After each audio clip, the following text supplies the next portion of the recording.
Good evening and welcome. My name is Ruiz-Nicolas, and I am your host for the GRN show. Since 1988, Congress has annually issued proclamations, resolutions declaring March as Women History Month. And it's a month long of celebration, which is observed to heighten the awareness of the accomplishments and significant personal and societal roles that we as women have always played. So the title of my show today is Empowered Voices Leading Changes. And our guest today has done just that. She is the Executive Director of the Haitian Neighborhood Center known as Sant in Miami.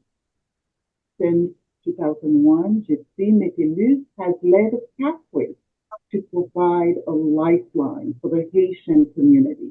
Gepsie, welcome, and thank you so much for being with us today. Thank you. Thank you so much, Gitel. It's my pleasure to join you as we celebrate Women's History Month. Right? Thank you for your service and all that you have done in service of Thank this community. you. Thank you, Gepsie. I guess the admiration is mutual. Absolutely, absolutely. So we're off to a good start. You know, ever since I moved to Florida, I moved late 80s. However, I saw the progression that Tesla has evolved into. And I want you to give us a very brief synopsis of what you do, the work you've done, as well as the population that you serve at Sunrise UC. Sure, a pleasure, a pleasure. So, as you know, Santla was founded about 23 years ago. In fact, we are entering upon our 24th year, right? And we were created to really serve as a bridge to the various community resources, institutions, right? To ensure that we could collectively, right, create a network for advocacy, communication, and addressing the growing needs of our community, right? And so we were created rather informally to the extent that we sat around, several community leaders, non-Haitians as well, talking about what was missing, what the gaps were in terms of servicing the Haitian community and as well as access to services by the Haitian community. And we took it very seriously and held a number of meetings, fact-finding meetings, conversations with institutions, stakeholders, community leaders. And the result was we needed an agency such as Sant. And I believe, quite frankly, that every jurisdiction where there is a Haitian or Haitian American community needs an entity like a Sant, right? And so as of today, we've got more than 12 key services. And the good news there is that as we create programs and services, we do so not just with community input, but especially out of services are born out of a need. So we know that our community members need financial coaching. We know that they need free tax preparation. We know that they need to understand how to become gainfully employed, how to keep a job, and how to advance in a job. We know that we need parenting techniques. We need mental health counseling. We need health insurance enrollment.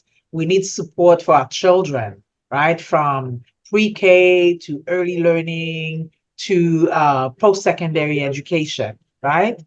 We know that citizenship is something to be promoted among our community members. And so all of these are services offered by SAPLA. And of course, we wrap all of this up with advocacy on the one hand and community education as two bookends, if you will, to those services. Because without that engagement, that education, our community members will not fully understand what the stakes are. And let me not forget community leadership, which is another key piece of our programming through the Santla Fellows program, which is really about grooming the next generation of leaders who are going to replace you and I, Gitel. That's right. That is very smart. And, I agree with you. Getting acclimated into a new community where there are language barriers requires a sunlight, requires an organization to really help these, I guess, people as they come in navigate the system. It's a whole Absolutely. system. Absolutely. Absolutely. I look back at our experiences, right? As similar as they are. We arrived in the United States. We arrived to the embrace of our family members because our parents left Haiti before we arrived. So they were settled. And when we got here, we were children and loving homes, loving environments with all the support, right? And even with that, our parents didn't necessarily know all of the contours of the Hmm. various institutions and systems that we needed to engage with, right? And so imagine what it's like today for folks arriving when they're a bit older, they're arriving and they don't have much of a support system in this country. And Mm, so it's scary, it's intimidating, and it's fraught with mistakes. absolutely. And, which leads me to my next question. As our population continues to grow nationally, and obviously the needs are different, but the contributions are also quite a bit. And I know you led the Haitian American community agenda, which is huge because it kind of served as the catalyst for all of us to work together. Tell us about this particular initiative and who are the partners. Absolutely. And remember that this community agenda process began, I want to say more than 20 years ago. And Really? I more than 20 years ago. And back then it was under the leadership of an organization that was known as SHAPE, right? Society of Haitian American Professionals and Entrepreneurs, right? Oh, So the first community agenda process was born out of their leadership in that organization, looking at our community, looking at our growth patterns, looking at our issues, looking at our needs, looking at our strengths, but also looking at what we needed to solidify, what we needed to strengthen, how we needed to learn to harness all of our skills, our talents, our gifts, if you will. And so that was the first conference. And in 2000, I then became the chair of this organization, SHAPE, right? So then we held a follow-up conference. And because it was so well received by community members, the participation was phenomenal, given the fact that these conferences took place on Sundays, Gitel. And we had participation that truly uh, you know went beyond our expectations, mm-hmm, right? mm-hmm. And the community embrace included organizations who became partners in defining this agenda because clearly we could not define a community agenda by ourselves, right? This is a collective body of work.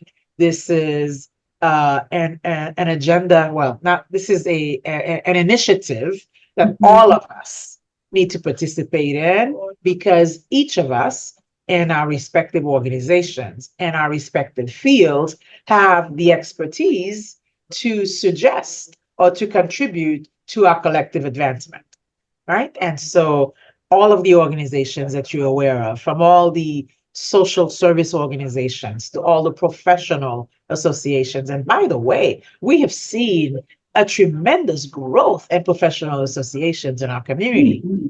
Educators, engineers, doctors, nurses, pharmacists. There's HAPC,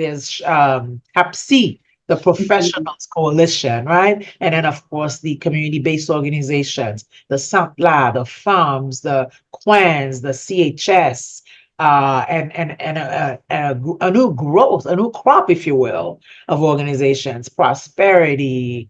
There's so many that I can't quite name them all at this point, but I think this is a wonderful example of our progress. and that there was a time there were very few, and today I think there is an overwhelming number doing great work. And I have participated in a couple of those community agenda.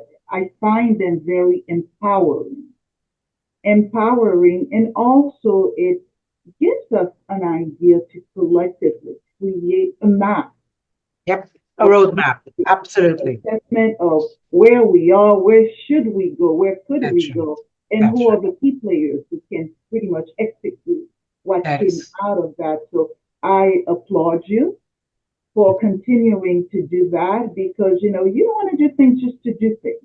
no, You want to have a purpose. So I absolutely. find when I attend these events, certainly gives me some insight as to what needs to be done, and who do we need to go to if we need resources or if we need information. So thanks for doing that. Absolutely, absolutely. And the other importance, which I really need to lift up here as we're talking, is on the one hand, it prepares us to better engage with elected officials, right? Decision Mhm. policymakers, so that they know that we understand our communities, we understand the needs in our communities, and we understand what our community wants to see accomplished, right? Right? Whether it's election season or not. That's And right. on the other hand, when as we look back at many of the good things that have happened in our community, we see that they're connected to the three agenda conferences that we've had. Beginning with the Little Haiti Cultural Center. This was a concept or a wish, if you will, that was articulated at the very first community agenda conference, right? That we Right. have a number of organizations, that we have a Sant La, that we have a Sant La Fellows program, that we have these cultural activities around the cultural center, that we have a national Haitian American elected officials network. All of these accomplishments, whether accomplished by you, by some other groups, or by Santla, all of those issues or all of those things were named at a at an agenda conference, and we all agreed that we needed to work towards accomplishing those very things. And so for me, the sky's the limit, and we're off to a great, great, great start. Awesome. Awesome. We're going to take a short break and we'll be right back.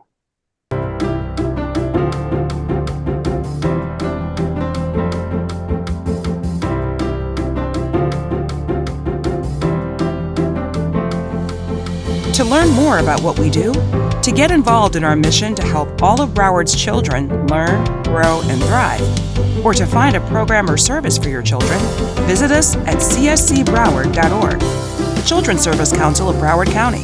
Our focus is our children.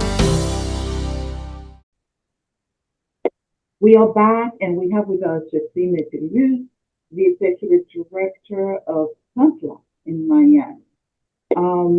We started to talk about this agenda just I want to say maybe 2 years ago or maybe a year ago, we had this huge national survey that was done to create a broader agenda. Can you please tell us about it, a little bit about the findings and so forth?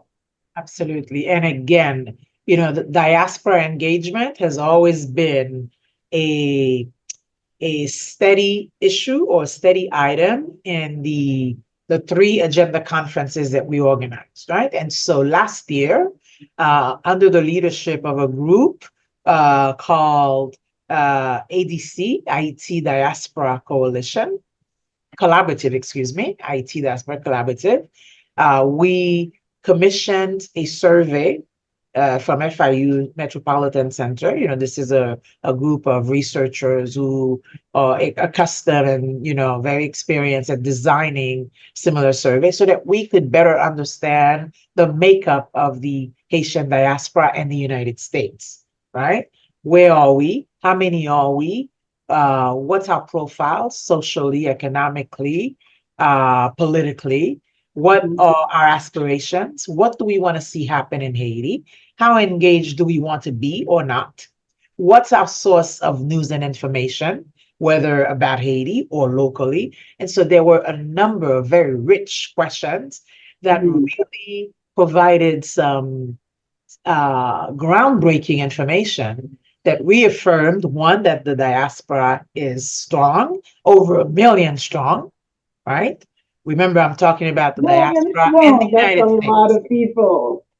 And the United States, right? The Right. American, 1 million strong, caring very much about Haiti, wanting to remain engaged and wanting to contribute to peace and prosperity in Haiti, right?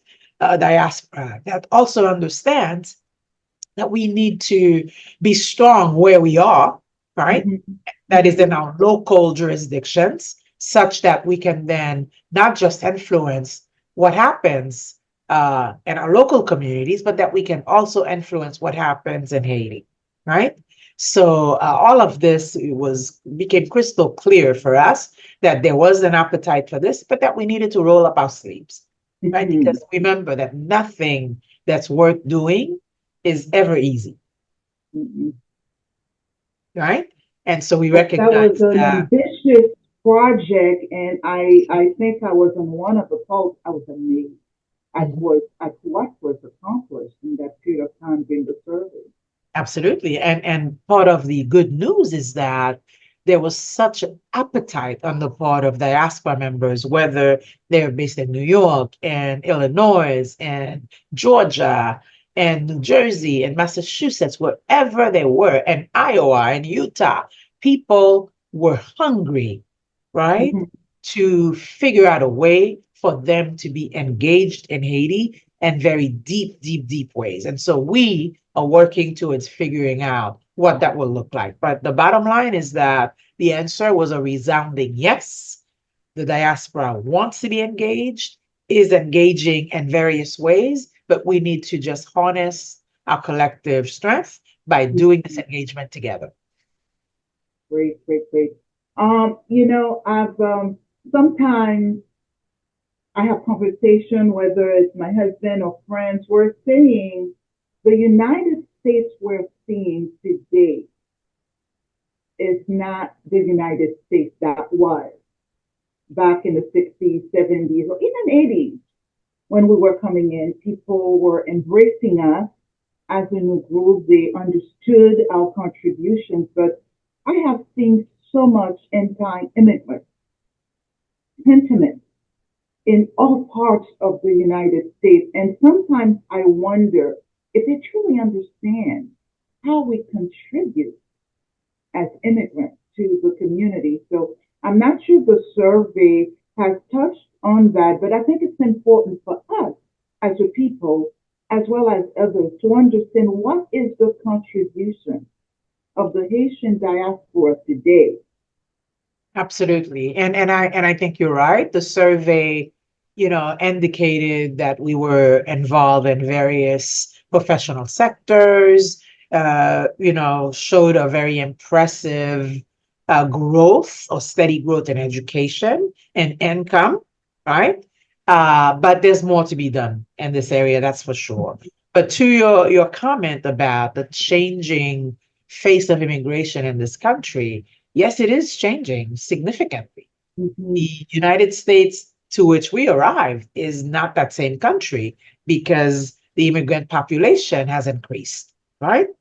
But here is what I'm noticing, and this is something that we as immigrants need to be sure that we check ourselves Mm-hmm. around any potential anti-immigrant feeling, right? Mm-hmm. Because we should not be the ones to now say no, no, no, no, these people cannot come in, right? And I so agree. we need to do more work around that, not just to demonstrate the accomplishments, the contributions, as you say. And I know that during Haitian Heritage Month and the month of May, there's a lot of that. But I think we need to have a more systematic approach that would then educate the young people, not Mm-hmm. just around our contributions to this country, the contribution of Haiti to the United States, right? I heard somebody say just recently, without Haiti, there would be no United States. Again, Well said. looking at the Louisiana Purchase, That is correct. right? So we have work to do to not just educate our young folks, our children, our community children, to ensure that they, as keepers of the legacy, understand who they are, where they're from, what their contributions to the nation have been, but more recently as immigrants, right? How they are contributing to every field in this country, right? You've got Haitian Americans in a number of significant institutions in this country, whether private sector or public sector, right? You've got Haitian Americans, decision makers and leaders in a number of organizations, right? And again, I'm going to mention Claudine Gay, Dr. Claudine Gay, who is my idol, right? As the first Black woman to have been elected president of Harvard University. That's a big deal. Now, of course, we take the lessons of a Dr. Claudine Gay, the lessons of her experience to again reflect on who we are and what that legacy we happen to share is and how we work to preserve, to protect, and to advance it. Because we recognize that as Black women, as Haitian women, as immigrant women, we have a number of significant challenges to overcome. Absolutely. And that's the price one pays when you are a pioneer and you are paving the way. She's extremely competent. However, systematically, she was not able to do what she needed to do and what she could do. And some people, have been quick to point to the double standard that seems to exist when there's a woman in leadership role and increasing a triple standard, if you will, when it's a woman of color or a Black woman in a leadership position. So I think these are lessons of history, far and more closer to our day, the lessons of history that we must understand such that we can better prepare ourselves to withstand the pressures that will come our way. Because in pioneering work, you'll get pushback, and you'll get pushback depending on the field in which you want to operate, and you'll get pushback if you are too much of a thorn on people's side.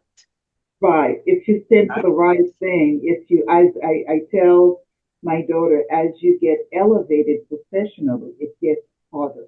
Absolutely. As you become a leader, people will push because you want to do things the right way. Absolutely. So the lesson and preparation, the lesson and understanding the intersection or the intersectionality, to use that word, of our situation, of our condition as women, as immigrants, as Black people. We need to understand the systems, right? And all of the forces that either sort of push us back, keep us back, or try to propel us. Exactly. We're going to take another short break and we will be right back.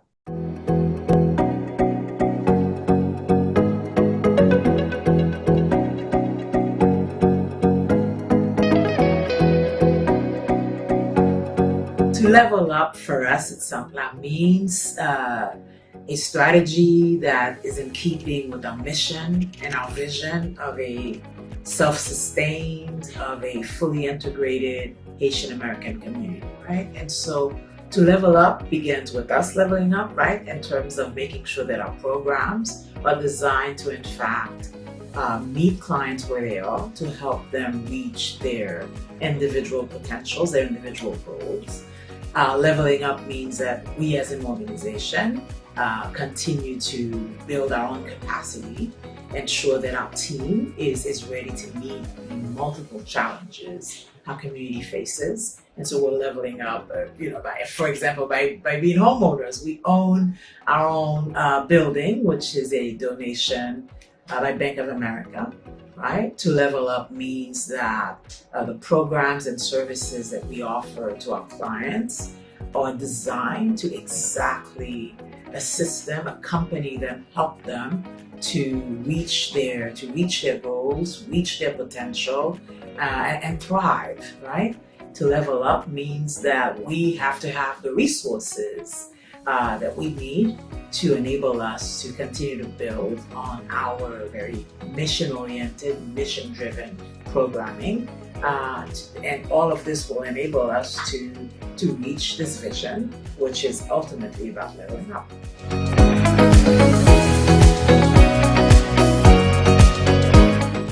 We're back again with Gepsie. Gepsie, this is quite an intriguing conversation we're having, and it could go on and on and on because so many thoughts are coming to my mind, particularly as we're looking at our young adults these days. Their experience is totally different than ours. And I guess we were talking about how important it is for us to understand the system that may not always be in our advantage, whether it's to elevate us and so forth, particularly if we are change agents. So I'm so glad you have the fellowship program at Sant because this is the kind of thing young professionals need to know. As Haitian Americans, Black women, Black men, we've got to learn to navigate those political environments that quite often can make it very difficult professionally. So I thank you for doing that. Absolutely. 2024 is an election year. Yep. How do we prepare ourselves? And I should say, how do we empower our people to understand that regardless of whether, who is the candidate, their voice is so important. I hear too often, I'm not voting, I am not doing this. Yes, it breaks my heart when I hear that. It breaks my heart when I hear people say, my vote doesn't count. It doesn't matter, I'm not going to vote. When it breaks my heart when I remember, right? And remembering, not because I experienced this personally, right? We stand on the shoulders of people who've sacrificed so much for us to have the right to vote. So when I remember that there was a time that Black people could not vote, when I remember that there was a time that Black people were not considered a full person, when I remember that there was a time that there was a poll tax of an assortment of poll taxes, all mechanisms put in place to prevent Black people from voting. When I remember that people were jailed, were maimed, were killed because they were fighting for this right to vote. And when I remember that the Civil Rights Act was only enacted in 1964, right? And here we are today in 2024, I cannot afford. We don't have the luxury to not vote. We paid too much of a dear price. And by we, I mean a collective we, this thick we as Black people, right? And so we need to educate detail. Our young people need to understand that they need to vote at every single election because somewhere in their parents or grandparents' lifetimes, somebody was unable to vote. So they should be voting for all those who died and all those who couldn't before us. We should be educating our people to understand our interests, right? Our interests. And so sometimes you might not like a candidate too much, but if it's the candidate who seems to be in a better position to advance your interests, who understands your interests, who's committed to advance those interests, that's who you go with. Yeah, the values are quite different. And I tell people, most of our children, they go to public schools. When you look at Medicare, Medicaid, you look at all of the values surrounded those major components of our life. It's important we know who's going to govern. So quite often, it's not about me. It's not about you. it's really about the community. So collectively, we got to begin to kind of step aside and say, what will be good for my community? So Absolutely. that's one of the things I push quite often, and that education, it's really tough out there Absolutely. for people to understand. Absolutely. And I we've got to come with examples, concrete examples to remind people, to refresh their memory, right? I mean, again, let's look back. Let's look at our Supreme Court today, right? In 2016, there were a number of individuals who thought, well, they didn't like this candidate. They didn't like what she represented. They didn't like her role in Haiti and all of these things. All of those things might have been true. But I also know that with that candidate, we would not have the kind of court that we have today. That is so true. That is so, so true. So it's about our interests. So that's an issue I think we've got to hone with our people. And I also very often, maybe I'm making excuses. Very often I said, politics in our country in Haiti is a dirty word. Many of back in the 60s, a lot of people, there was a brain drain. A lot of people left Haiti because of the dictatorship. And it's not that they wanted to come here. So quite often I'll hear people also say, "Mpana politique." Right. That means I don't, and I'm talking well-educated individual, very prominent. "Mpana politique." And Right. I have to kind of remind myself that that's where they're coming from. Right. Exactly. That's the issue. And of course, it's up to us to ensure that our communities understand that politics rule every aspect of our lives, right? So there's that, there's the policy side, the people who are making decisions that impact you. All of that is political. The quality of the air we breathe, the quality of the water we drink, where we can live, where our children go to school, whether there's affordable housing, whether there's enough early learning slots, all of that is political. Right now, I think that very often members of our community, when they say I'm politique, they're really talking about the shenanigans, the dirty back and forth sometimes that can be part of being in political office, right? The kinds of shenanigans, I'll use that word because I think it's Right. the shenanigans are not always pretty, but the shenanigans are part of it. We don't want to engage in shenanigans. And so to not engage in shenanigans, we need to understand exactly what it is we want, what we want an elected person to accomplish to advance our interests. And we need to also understand how we need to keep this person or this elected person accountable so that we can be shenanigan free. And also always have an ask. That's it. Always have an ask. That's it. That's it. And you haven't asked, you know exactly what you've asked for. You know exactly, you're keeping the lines of communication open, you're present, you're advocating for what it is you're asking for. That reduces the shenanigans. Precisely, precisely. So my last question, what would you like the community at large to know about the Haitian diaspora? Oh, all right.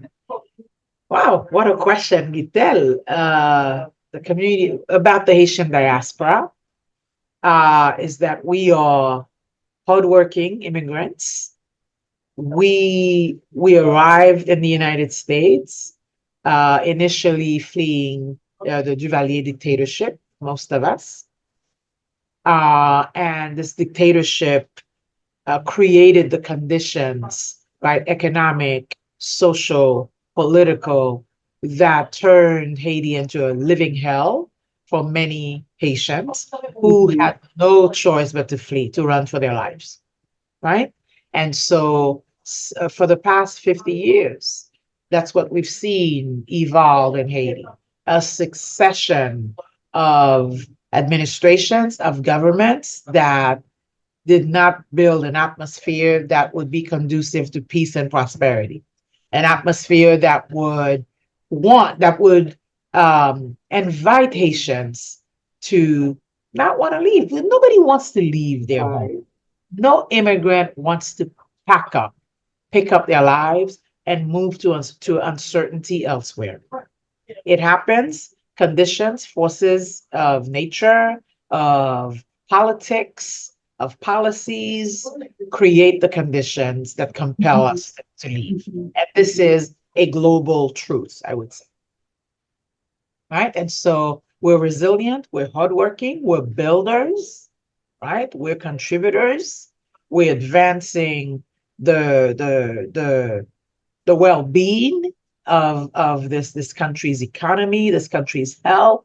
We engage in a number of industries, again, doing our best, producing, wanting to contribute to create this more perfect union. We have a number of elected officials throughout the United States. We have large Haitian enclaves throughout the United States. We want, we want to have a stronger voice as a diaspora, because we also want that stronger voice to not only ensure our well-being in the United States, but also a bright future for Haiti. Well said. Well said, Lucy. I want to say happy Women's History Month. Thank Thank you. you for Same being to with you. us and for all that you do. Have Thank a you. And thank you have a so good one. much, and happy Women's History Month to each and every one of us.